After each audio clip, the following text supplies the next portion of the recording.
नमस्कार प्यारे दोस्तों, कैसे हो आप सब। मेरा नाम विशाल है। मैं आपको भूतिया घटना पर आधारित कहानी सुनाने जा रहा हूं। आपको कहानी अच्छी लगे तो वीडियो को लाइक और चैनल को सब्सक्राइब करें। चलो कहानी शुरू करते हैं। साल 2024 की सर्दियों की बात है। हिमाचल के एक छोटे से गांव मल्लाना घाट में हर तरफ बर्फ जमी थी। गांव के बीचों बीच एक पुरानी पगडंडी थी, संकरी पत्थरों से भरी, जो सीधी पहाड़ के जंगलों में गायब हो जाती थी। लोग उसे भूतिया पगडंडी कहते थे।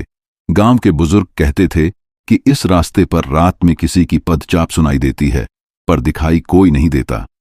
कई लोग जो उस रास्ते से रात में लौटे, वे या तो गायब हो गए या पागल होकर लौटे। रघुवीर नाम का 28 साल का नौजवान गांव का ही रहने वाला था। वह पढ़ाई करके शहर से लौटा था। उसे इन बातों पर विश्वास नहीं था। एक दिन उसने हंसते हुए कहा, भूत प्रेत कुछ नहीं होते, बस डर से आदमी खुद पागल हो जाता है। बुजुर्गों ने चेतावनी दी, रात को उस पगडंडी पर मत जाना बेटा, वहां माया की आत्मा भटकती है। कहा जाता था कि माया नाम की एक औरत 30 साल पहले उसी रास्ते से जाती हुई लापता हुई थी। लोग कहते थे उसने किसी से बदला लेने की कसम खाई थी और तब से वो आत्मा उसी पगडंडी में फंसी है। लेकिन रघुवीर ने ठान लिया कि वो सच जानकर रहेगा। 14 दिसंबर की रात, जब पूरा गांव बर्फ में ढका था, वो टॉर्च और कैमरा लेकर निकल पड़ा। हवा ठंडी थी, पर अजीब बात यह थी कि जंगल में कोई आवाज नहीं थी, न झींगुर न उल्लू, बस उसके कदमों की चर्र चर्र। जैसे ही वो पगडंडी पर पहुंचा, अचानक हवा तेज हो गई। टॉर्च की रोशनी कांपने लगी। उसने कैमरा ऑन किया और बोला, अगर यहां कोई आत्मा है तो सामने आओ। तभी पीछे से चूड़ियों की झनकार सुनाई दी।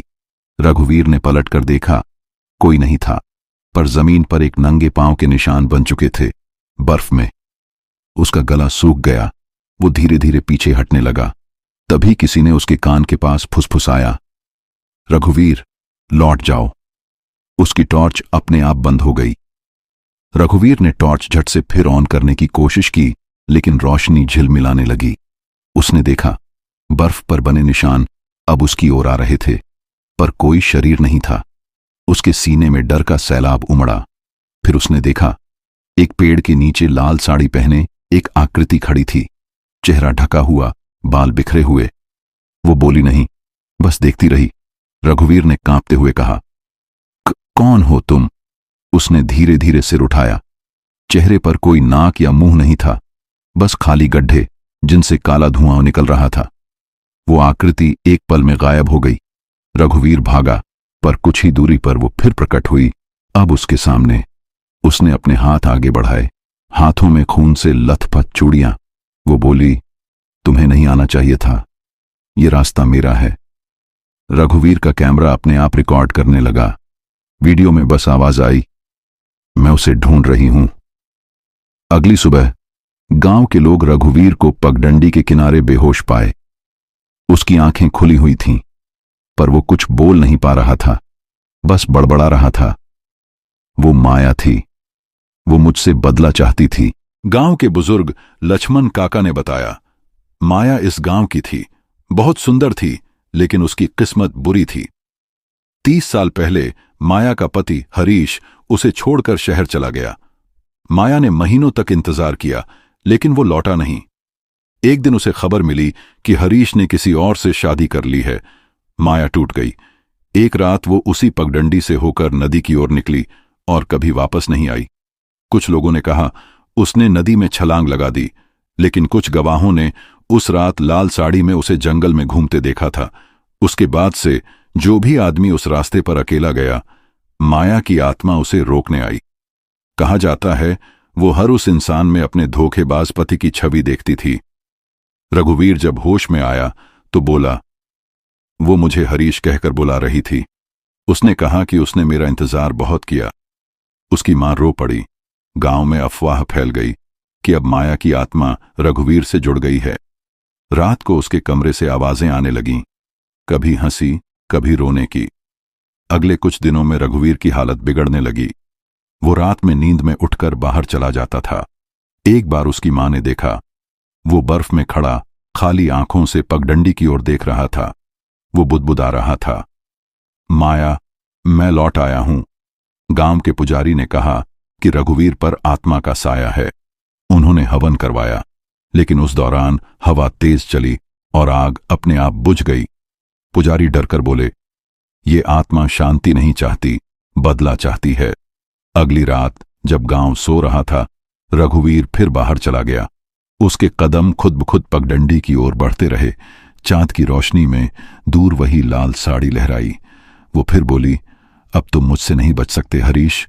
रघुवीर चिल्लाया, मैं हरीश नहीं हूं। लेकिन वो हंसी। अब फर्क नहीं पड़ता। उसकी आंखों से काला धुआं निकला और रघुवीर की आंखों में समा गया। अगली सुबह गांव वालों ने देखा कि रघुवीर गायब है। उसके पैरों के निशान पगडंडी की ओर जा रहे थे और वहीं खत्म हो गए। उस रात पूरे गांव में अजीब घटनाएं हुईं। लोगों के दरवाजे अपने आप खुलते, शीशे टूटते और हवा में महिलाओं की चीखें गूंजतीं। किसी ने जंगल के पास दो परछाइयां देखीं, एक औरत और एक आदमी की। औरत लाल साड़ी में थी और आदमी के चेहरे पर वही डर। सुबह गांव का एक लड़का मोबाइल से रिकॉर्डिंग लेकर आया। वीडियो में माया की हंसी गूंज रही थी और रघुवीर की आवाज, अब मैं उसके साथ हूं, हमेशा के लिए। लोग गांव छोड़ने लगे। भूतिया पगडंडी को अब कोई छूता तक नहीं था। 6 महीने बाद कुछ ट्रेकर्स उस इलाके में पहुंचे। उन्होंने बर्फ में एक पुराना कैमरा पाया। उस पर नाम लिखा था आर रघुवीर। उन्होंने कैमरा ऑन किया। स्क्रीन पर सिर्फ एक वीडियो था, टाइम स्टैंप वही रात।